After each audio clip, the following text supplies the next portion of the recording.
নোয়াখালীবাসীর দীর্ঘ অপেক্ষার অবসান হয়েছে এবং বিপিএল এ একেবারে শেষ মুহূর্তে এন্ট্রি নিয়েছে নোয়াখালী এক্সপ্রেস, যেটা সত্যিকার অর্থেই বিসিবির দিক থেকে একটা চমক তো ছিল বটেই। মূলত আসলে ক্রিকেটারদের তীব্র চাপের মুখে বিপিএল এর গভর্নিং কাউন্সিল দল বাড়াতে বাধ্য হয়েছে। সে কারণে ষষ্ঠ দল হিসেবে যুক্ত হয়েছে নোয়াখালী এক্সপ্রেস। এবং শুরুতে বাংলা মার্ক নামের একটা প্রতিষ্ঠান এই ফ্র্যাঞ্চাইজিটির জন্য আবেদন করলেও দেয়া হয়েছে দেশ ট্রাভেলসকে, যারা আবার শুরুতে রাজশাহীর ফ্র্যাঞ্চাইজির জন্য আবেদন করেছিল। এবং দল পাওয়ার সাথে সাথেই কিন্তু নোয়াখালী দল গোছানোর কাজে মনোযোগ দিয়েছে। লোকাল অন্তত 6 জন ক্রিকেটারের সাথে তাদের এক ধরনের আলাপ হয়ে গেছে। এই 6 জনের থেকে তারা দুজনকে ডিরেক্ট সাইন করাতে চায় অকশনের ঠিক আগে। এবং দলটার হেড কোচের দায়িত্বে দেখা যাবে খালেদ মাহমুদ সুজনকে, যিনি সবশেষ সিজনে ঢাকা ক্যাপিটালস এর হেড কোচ হিসেবে দায়িত্ব পালন করেছিলেন। খালেদ মাহমুদ সুজনের সাথে কথা মোটামুটি চূড়ান্ত পর্যায়ে রয়েছে। পাশাপাশি তালহা জুবায়েরকেও তারা আসলে তাদের কোচিং প্যানেলে যুক্ত করতে চায়। সেই 6 জন কারা, যাদের থেকে দুজনকে আসলে ডিরেক্ট সাইন করাতে চায় নোয়াখালী এক্সপ্রেস? একজন হচ্ছেন বাংলাদেশের টি-20 দলের অধিনায়ক লিটন কুমার দাস, তার সাথে প্রাথমিক আলোচনা হয়েছে। আর একজন ঠিক এই মুহূর্তে সুপার ফর্মে থাকা সৌম্য সরকার, তার সাথেও আলোচনা হয়েছে। এছাড়া ন্যাশনাল টিমের 3 জন ফাস্ট বোলারের সাথেও আলোচনা হয়েছে নোয়াখালী এক্সপ্রেসের।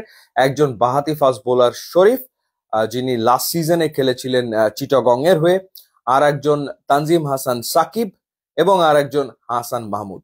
মূলত যেটা বোঝা যাচ্ছে যে লিটন সৌম্যের থেকে একজনকে তারা ডিরেক্ট সাইন করাতে চায় এবং এই 3 জন ফাস্ট বোলারের থেকে একজনকে তারা ডিরেক্ট সাইন করাতে চায়।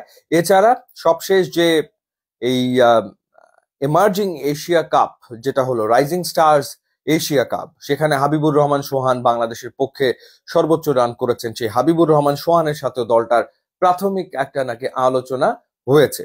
তো সব মিলে 6 জন ক্রিকেটারের সাথে তারা কথা বলেছে। আর বিদেশিদের ক্ষেত্রে এখন পর্যন্ত শোনা যাচ্ছে যে জনসন চার্লসের সাথেই তাদের কথাবার্তা অনেক দূর এগিয়ে গেছে। এছাড়া আরো দুটো নাম আছে, সেই দুটো নাম নিয়ে বেশ কিছুদিন ধরেই কথা চলমান রয়েছে। একজন হচ্ছে টিম ডেভিড, যিনি লাস্ট সিজনে তো রংপুর রাইডার্স এর হয়ে খেলেছিল।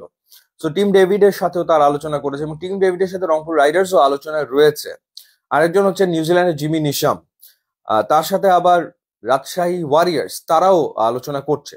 তো মূলত বিদেশি ক্রিকেটারদের সাথে যে আলোচনাটা হয়, কয় ম্যাচ খেলতে পারবে, পার ম্যাচ পেমেন্ট তারা কিরকম নিবে, সেটার উপরেই আসলে চুক্তিটা হয়। তো সেই আলোচনা চলমান রয়েছে। যারা অ্যাভেলেবেল থাকে, আমরা গত সিজনে দেখেছি, তার আগের সিজনে দেখেছি, বাংলাদেশের একাধিক ফ্র্যাঞ্চাইজি তাদের সাথে যোগাযোগ করে এবং যার সাথে ডিলটা ভালো হয়, বনিবনা ভালো হয়, সেই দলে সেই বিদেশি ক্রিকেটারকে দেখা যায়। এবারও তার ব্যতিক্রম আসলে হবে না। তো মোটামুটি ভাবে দল গোছানোর কাজে নেমে পড়েছে নোয়াখালী এক্সপ্রেস এবং তারা প্রথম সিজনেই আসলে বাজিমাত করতে চায়। তারা একটা শক্তিশালী দল গড়তে চায়। এছাড়া নাকি পাইপলাইনে থাকা বাংলাদেশের বেশ কিছু ইয়াং স্টার্সদের সাথেও দলটার কথাবার্তা হয়ে গেছে। বাকিটা তো নিলামের দিন আসলে দেখা যাবে।